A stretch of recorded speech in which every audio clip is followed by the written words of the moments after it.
79 ነው።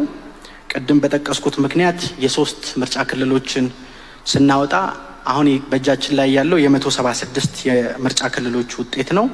ከ176 የምርጫ ክልሎች በክልሉ ምክር ቤት ውስጥ ያላቸው የመቀመጫ ብዛት 528 መቀመጫዎች ነው። እነዚህ 528 መቀመጫዎች ላይ ያገኙ ፖለቲካ ፓርቲዎችና የግል እጩዎችን አቀርባለሁ።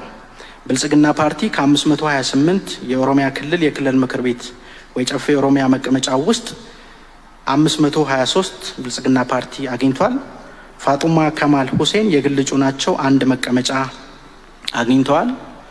ፎልሁዲን ጠለህ አህመድ የግል እጩ ናቸው፣ አንድ መቀመጫ አግኝተዋል። አቶምሳ ኩምሳ ሮባ የግል እጩ ናቸው፣ አንድ መቀመጫ አግኝተዋል። ንጋቱ ዋጋር ድሳስ አንድ መቀመጫ አግኝተዋል። ኢዜማ ፓርቲ ለኦሮሚያ ክልል ምክር ቤት አንድ መቀመጫ አግኝተዋል። በኦሮሚያ ክልል ለዚህ ምርጫ በአጠቃላይ የተመዘገቡ መራጮች ብዛት 24 ሚሊዮን 94,121 ሲሆን ከነዚህ ውስጥ 97 ከመቶ የሚሆኑት የተመዘገቡ መራጮች በድምጽ መስጫው ዕለት በምርጫ ጣቢያ በመሄድ ድምጻቸውን ሰጥተዋል። በቀጣይ የማቀርበው የደቡብ ምዕራብ ኢትዮጵያ